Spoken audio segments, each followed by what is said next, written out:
Dear students, next topic जो हम लोग आज करने जा रहे हैं वो है बेटा आपके पास पार या power. But you can say it's up to you, power या पार। पार जो है आपके पास ये होता है rate of doing work is called power.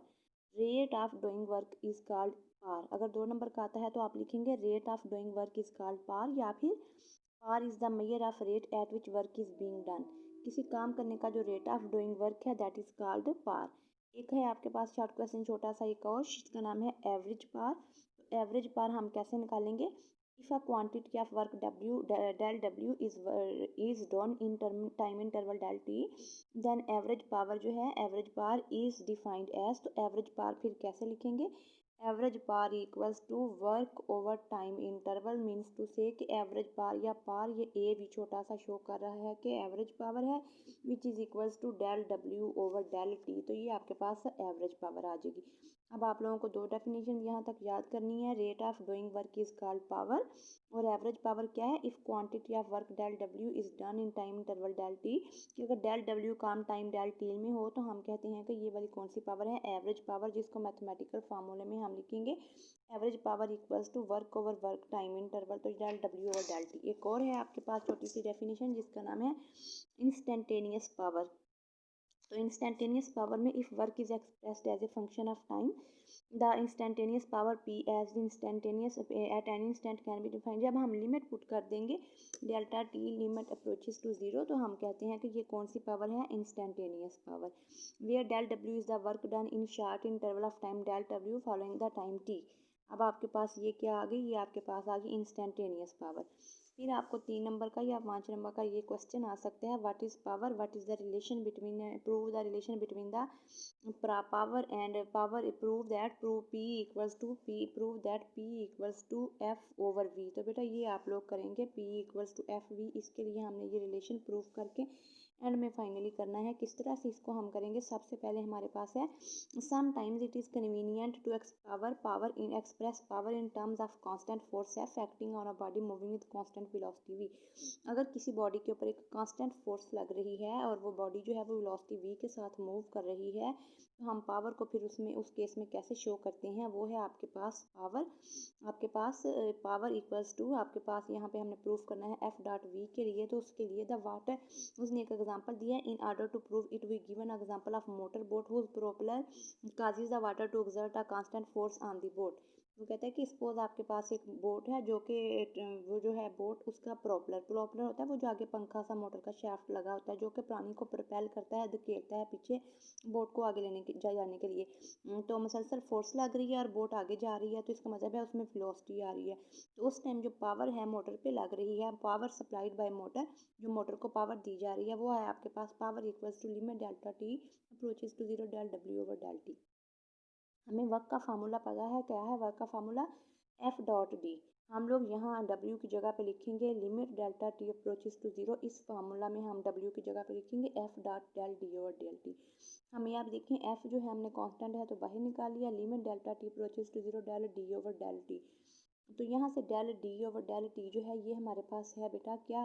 Rate of change of displacement is called velocity. तो ये पे हमारे पास क्या फिर आ जाएगा? ये हमारे पास वेलोसिटी आ जाएगी। तो इस ब्रैकेट वाली जगह पे हम फिर क्या पुट कर देंगे? वेलोसिटी। तो हमारे पास power equals to F dot V आ जाएगी।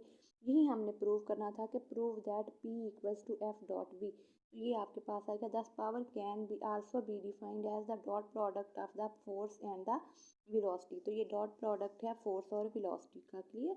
ये देखिए आपके पास यहाँ पे ये फाइनल प्रूफ हो के आ गया है ये सारा आपके पास। ये फाइनल, अब आपने यहाँ तक क्या करना है? एक आपने पावर की इक्वेशन करनी है, डेफिनेशन याद करनी है, एवरेज पावर की याद करनी है, इंस्टेंटेनियस पावर की, और एक रिलेशन आपने याद करना है, prove that P equals to F dot P. उसके बाद यूनिट ऑफ पावर में हम आ जाएं तो ऐसे unit of power is what. तो इसकी ऐसे यूनिट क्या है? वाट। अब आपने वाट को 2 नंबर का शॉर्ट क्वेश्चन आएगा डिफाइन वाट, तो कैसे डिफाइन करेंगे? पावर हमारे पास है वर्क ओवर टाइम है ना, तो वर्क का ऐसा यूनिट है जॉल, टाइम का सेकंड है, तो हम कहेंगे if 1 joule work is done in 1 second then power is said to be 1 watt. अगर 1 सेकंड में 1 जॉल वर्क डन होगा तो हम कहते हैं पावर कितनी है? 1 वाट। क्लियर? उसके बाद ये 3 नंबर का न्यूमेरिकल आना है, ये आपको बहुत बहुत इंपॉर्टेंट है, इसको आपने अच्छी तरह से याद कर लेना है। Relation between work and power, work और पावर में रिलेशन क्या है? Power equals to work over time है। अगर हम वर्क निकालेंगे तो पावर इंटू टाइम आ जाएगा, और वर्क कैसे यूनिट है जूल, तो पावर का वाट और टाइम का second. 10 watt into second is the unit of the work. Clear, तो ये रिलेशन आ जाएगा किसमें, वर्क और पावर में। क्लियर, ये भी ज़रा देख लीजिएगा ऑब्जेक्टिव के लिए आप लोग।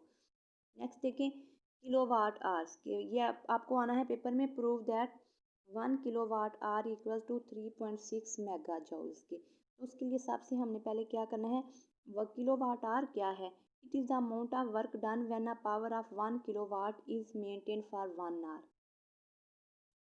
It is the amount of what is kilowatt hour, you can say it is the amount of work done when a power of 1 kilowatt is maintained for 1 hour। तो 1 किलोवाट आवर को बेटा फिर हम कैसे लिखेंगे, ये 1 किलो की जगह पे 1000 लिख लिया, वाट इंटू 1 आवर। अब जो है 1000 तो वाट तो 1 घंटे में होते हैं 3600 सेकेंड, तो 3600 सेकेंड्स लिख लिए। अब यहाँ पे 1000 किलो का था, वाट का ऐसा यूनिट है जूल पर सेकेंड, और यहाँ पे 3600 सेकेंड्स हैं। सेकंड जो है वो सेकंड के साथ कट हो जाएगा, तो 36 ये वाला आपके पास आ जाएगा, ये वाला मेगा में आ जाएगा जूल। तो ये आपके पास बेटा 3.6 इंटू 10⁻⁶। अगर हम इसको डेसिमल फ्रैक्शन में डेसिमल में लेके जाएं, जो हमने इसके आप लोगों ने फर्स्ट साइंटिफिक नोटेशन में पढ़ा था फर्स्ट चैप्टर में, तो उसमें 1 2 3 4 5 6 यहाँ डेसिमल पुट करेंगे तो इसकी पावर 6 साथ लगा देंगे ये यहाँ पे, तो 3.6 इंटू 10⁻⁶।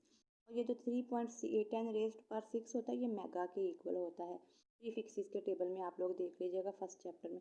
तो 1 किलोवाट आवर फिर हमारे पास 3.6 मेगा जूल के इक्वल आ गया, और यही हम लोगों ने प्रूफ करना था। Proof that 1 kilowatt hour equal to 3.6 mega joule. Kilowatt hour is a unit of energy, it is known as commercial unit of electrical energy. तो commercial unit of electrical energy कौन सा है, किलोवाट आवर। और kilowatt hour है क्या, amount of work done when a power of 1 kilowatt is maintain for 1 hour. तो वो सारा मैथमेटिकली ये लिख के आप लोग इसको प्रूफ करेंगे। उसके बाद है आपके पास डायमेंशन इसकी कैसे बनानी है, तो वो मैंने आपको सिखाई हुई है कि dimension power equals to force into velocity है।